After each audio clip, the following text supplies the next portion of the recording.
Florida Governor Rick Scott ordering an investigation into how police responded as a massacre at the high school in Parkland was underway. The Broward County Sheriff's Office releasing a timeline which includes police radio dispatches, 911 calls, and security video. It shows chaos, confusion, and an officer failing to go inside the school building to confront the gunman. More tonight from CNN correspondent Rosa Flores. I love you. I love you. It's going to be fine. Can you hide somewhere? Can you play dead? As students and parents frantically called 911 for help during the school shooting in Parkland, Florida. I'm sorry, I can't hear you. What's happening? Shooting up Marcus, Domingue Douglas. The only armed deputy on campus doesn't go in to stop the shooter. Devastated, sick to my stomach. There are no words. I mean, these families lost their children. We lost coaches. Disgraced Broward County Deputy Scott Peterson defends himself in a statement saying he believed the shots were being fired from outside. But a newly released timeline and dispatch record shows he radios in otherwise. We also heard it over by inside the 1200 building. The union president says the dispatch audio contradicts Peterson's story. His own radio transmissions confirm that he identified the 1200 building, and then further after that advised the other units to stay back 500 feet. During the shooting, Peterson says that he takes a tactical position behind this building. He radios in saying that he needs the intersection blocked off. The two responding deputies appear to comply. They stop at about the football field and they block the east and westbound lanes of traffic rather than going into the building to eliminate the threat. The shooter fires his weapon for more than 6 minutes, stopping about the time Peterson says this. Do not approach the 12 or 1300 buildings. Stay at least 500 feet away at this point.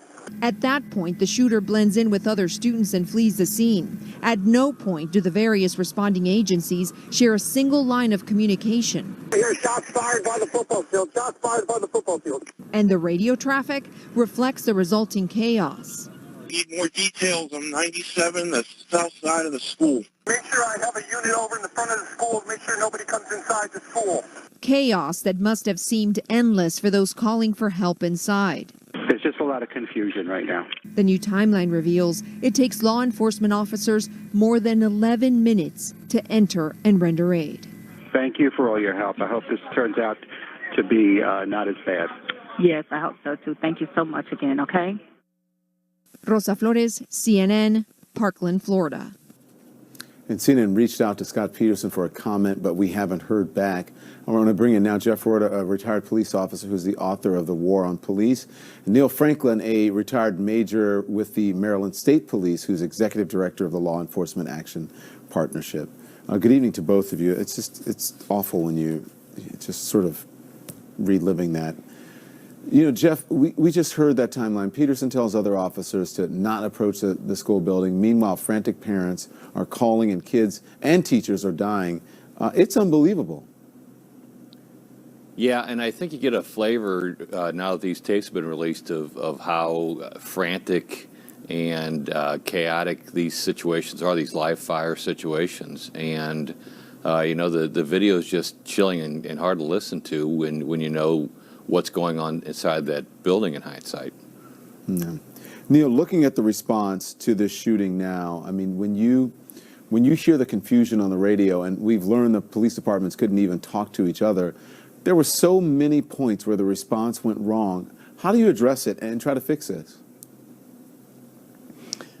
Well, first of all, it's not just for the sheriff's office there in Parkland PD to fix. They have a communications problem that they definitely need to fix. If you're working in the same area, same jurisdictions, you've got to have that capability, which has been available for decades for police departments and their officers to talk to one another during an emergency like this. So that's one thing. The second thing is Scott Peterson, the directions that he was giving the responding officers, this is really important, and I need for people to understand this. Because first we were questioning why those officers did not go into the school when they responded. But now it's clear that Scott Peterson was giving directions to those officers.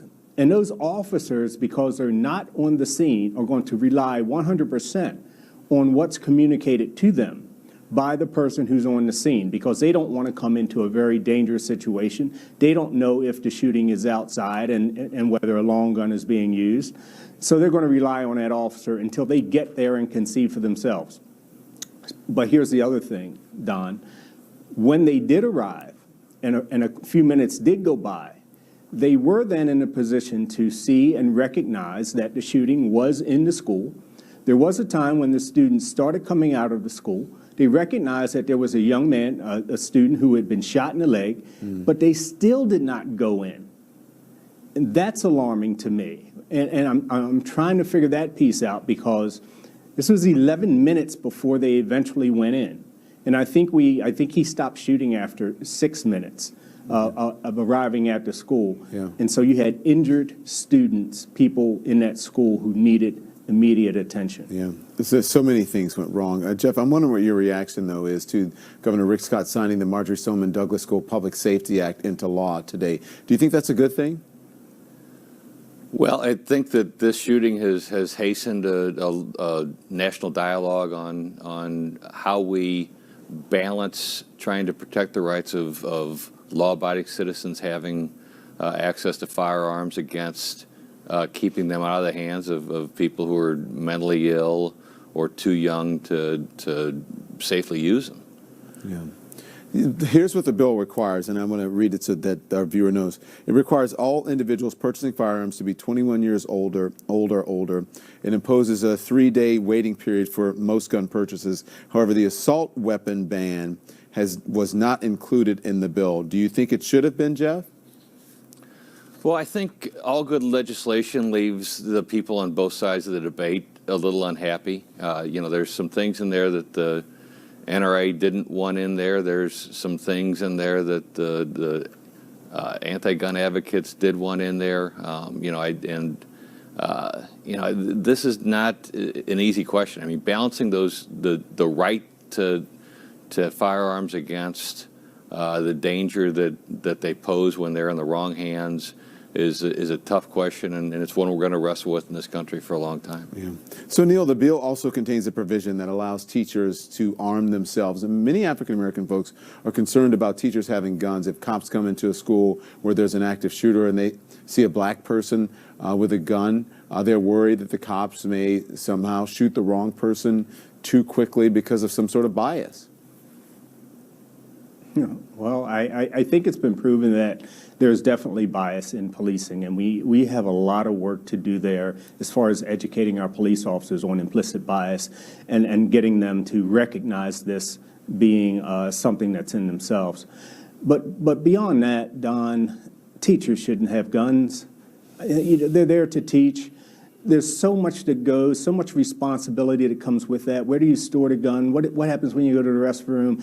We have trained police officers that have misfires all the time, accidental discharges. So teachers in a classroom with students, and you know what?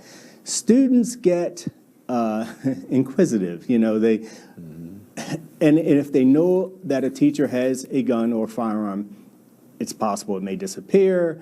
They may get curious about it. You just don't know what's going to happen. No teachers with guns in our schools. That's my opinion. Neil and Jeff, thank you so much. I appreciate your time. Thanks, Don. And some Thanks, sad Don. news tonight about the only Parkland student still in the hospital. The condition of 15-year-old Anthony Borges has been downgraded from fair to critical after emergency surgery. He was heroic during the shooting, protecting his classmate by barricading a door with his body. He was shot 5 times. We'll be right back.